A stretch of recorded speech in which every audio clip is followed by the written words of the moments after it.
नमस्कार, मैं आपके साथ शुभ शुक्ला और आप देख रहे हैं नेशन नाउ समाचार। ऊंचे हिमालय की ठंडी चुप्पियों के बीच एक नई सरसराहट सुनाई दे रही है। पटरी पर दौड़ती रणनीति की आहट। जी हाँ, तिब्बत की ओर से आ रही है आहट कोई आम रेलगाड़ी नहीं, बल्कि चीन की सैन्य चाल की आवाज हो सकती है।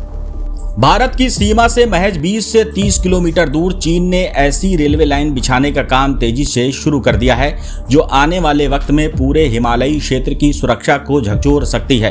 कहने को तो चीन ने ये रेलवे लाइन लहासा से शिगासे और फिर अक्साई चिन के जरिए पूर्वी तुर्किस्तान तक ले जा रहा है, लेकिन इसमें छिपा है एक रणनीतिक खेल जिसे तिब्बती एक्सपर्ट्स ने उजागर किया है।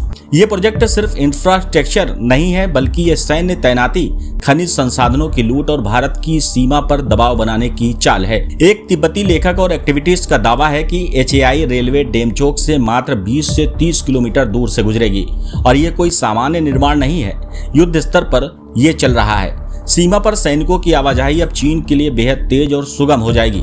यूरेनियम, लिथियम और खनिज संपदा तक सीधा रास्ता, जिससे उसकी टेक्नोलॉजी और आर्टिफिशियल इंटेलिजेंस की ताकत बढ़ेगी। आपको बता दें, इससे नेपाल, उत्तराखंड और हिमाचल तक दबाव बनाना आसान हो सकता है।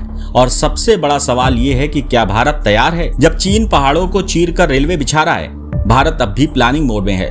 हिमालय के समानांतर चीन की ये रेलवे और हाईवे प्रोजेक्ट न सिर्फ उसकी सेना को गति देंगे, बल्कि भविष्य के किसी भी संघर्ष में निर्णायक बढ़त भी दिला सकते हैं। भू राजनैतिक दृष्टिकोण से तिब्बत एक ऊंचा सैन्य मंच है। वहां छुपे हैं सोना, तांबा, जिंक और लिथियम जैसे बेशकीमती खजाने। और तिब्बत की सीमा से ही निकलता है भारत के कई नदियों का उद्गम। जल संसाधनों पर नियंत्रण भी चीन की रणनीति का हिस्सा है। ये सिर्फ रेलवे लाइन की कहानी नहीं, ये कहानी एक विस्तारवादी सोच की, जो पटरियों पर चलकर सीमा के पार तक पहुंचना चाहती है।